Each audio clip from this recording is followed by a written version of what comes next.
सातबारा उतार्यातून बहिणींची नावे आधीच वगळण्यात आली होती. त्यामुळे कायदेशीर वारसांना मालमत्तेत वाटा मागण्याचा कोणताही अधिकार नाही.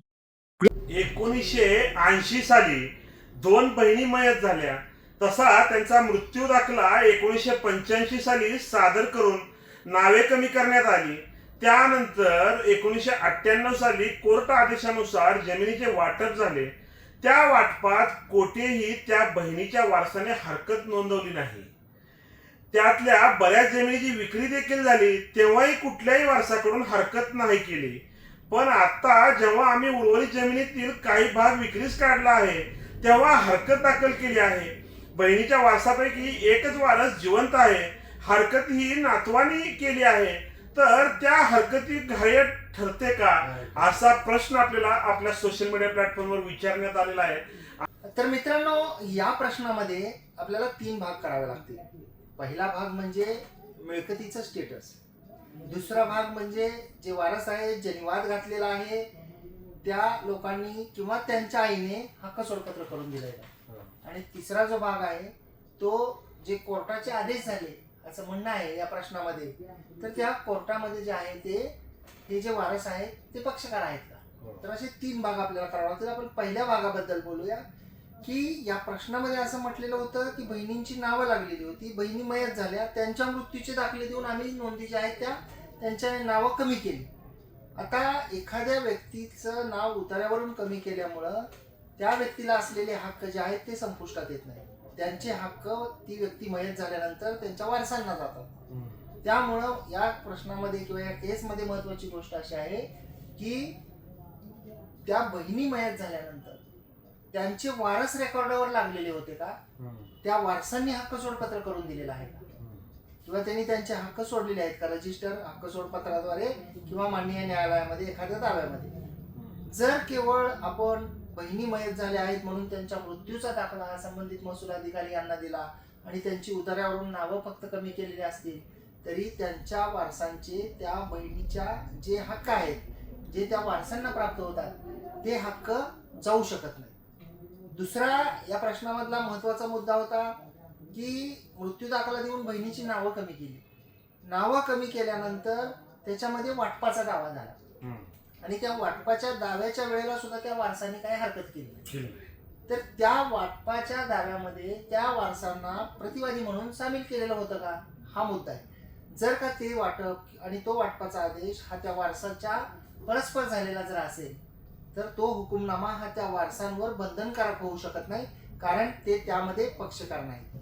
त्यामुळे उतार्यावर नाव होतं, ती व्यक्ती मयत झाली, मृत्यूचा दाखला दिला, त्यांचं नाव कमी केलं आणि नंतर उर्वरित सगळ्या लोकांनी जाऊन कोर्टामार्फत वाटप जरी करून घेतलं, तरी सुद्धा जे त्या मयत व्यक्तीला हक्क होते, मृत्यूनंतर त्यांच्या वारसांना ते हक्क प्राप्त झालेले आहेत कायद्याने, तर ते जाऊ शकत नाही. तिसरा याच्यामधला भाग असा होता की त्यातल्या काही मिळकतीची विक्री झाली. वारसा त्या मयत ज्या बहिणी आहेत त्यांची नावं कमी केली, उर्वरित ज्या लोकांची नावं लागली होती उतार्यावर त्यांच्यापैकी काही लोकांनी मिळकतीची खरेदी खतं करून दिली आणि त्या खरेदीबद्दल सुद्धा त्या वारसांनी हरकत केली नाही.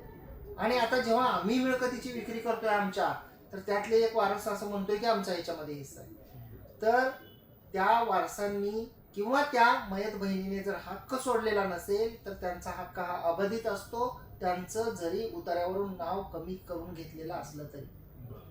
जोपर्यंत त्यांचा हक्क सोडून देत नाहीत किंवा स्वतःचा हक्क एखाद्या दस्ताने तब्दील करत नाहीत, ट्रान्सफर करत नाहीत, तोपर्यंत त्यांचा हक्क अबाधित असतो. याच्यामध्ये एक महत्वाची गोष्ट अशी आहे की जर का त्या वारसांना त्यांच्या आईचा, म्हणजे या केसमधील जी बहीण आहे, जी मयत आहे, त्यांचा हिस्सा मागायचा असेल, तर जी विक्री करून उर्वरित मिळकत आहे तेवढ्या पुरत्याच मिळकतीमध्ये मागता येणार नाही, तर त्यांना त्या सगळी मिळकत जी आहे पूर्ण ती त्याच्यामध्ये समाविष्ट करावी लागेल. त्यामध्ये त्यांचा हिस्सा किती आहे हे सांगावं लागेल आणि त्याचं वाटप करून मागावं लागेल. म्हणजे हे सगळे झालेले जे ट्रान्झॅक्शन आहे त्या प्रश्नामधले ते यांच्या हिश्श्यावर बंधनकारक नाही, अशी मागणी जी आहे. सगळे ट्रान्झॅक्शन मध्ये ह्या सगळ्या लोकांना सामील करून दावा करावा लागेल, पण बाकीच्या सगळ्या गोष्टी कराव्या लागतील. परंतु प्रश्नामध्ये असं होतं की त्यांची हरकत चालेल का आणि ती हरकत ग्राह्य धरली जाईल का, तर निश्चितच त्यांची हरकत ही चालणार, त्यांचा हिस्साही जसाच्या तसा असणार जर त्यांनी हक्क सोडून दिलेला नसेल तर.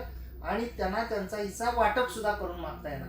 केवळ मिळकतीच्या उतार्यावर एखाद्याचं नाव लागलं म्हणून तो पूर्ण मिळकतीचा मालक होत नाही, किंवा एखाद्याचं नाव कमी करून टाकलं त्या व्यक्तीच्या परस्पर, तर त्या व्यक्तीचे किंवा त्यांच्या वारसांचे जे हक्क आहेत ते जात नाहीत, ते हक्क तसेच अबाधित राहतात. बरोबर. तर हे या प्रश्नाचं म्हणजे उत्तर आपला आहे. प्रश्न काय होता की बाबा 1948 साली जमीन घेतली, 80 साली 2 बहिणी मयत झाल्यानंतर त्यांचं नाव कमी केलं आणि नंतर ती प्रॉपर्टी बऱ्याच लोकांना ट्रान्सफर केल्यानंतर वाटपा दावा केल्यानंतर एका वारसाने त्याला ऑब्जेक्शन घेतलं त्या बहिणींच्या. या प्रश्नाचं उत्तर आपण जाणून घेतलेलं आहे मित्रांनो.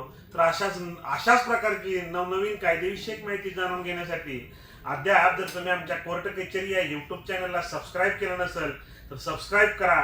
त्यासोबतच आमची एक आपल्याला विनंती आहे की जे आपण आम्हाला युट्यूबवर बघताय त्या लोकांनी हाईप या बटनाला क्लिक करून जास्तीत जास्त सपोर्ट करावा व कोर्ट कचेरी ऑफिशियल इंस्टाग्राम व कोर्ट कचेरी ऑफिशियल फेसबुक पेजला फॉलो जरूर करावं.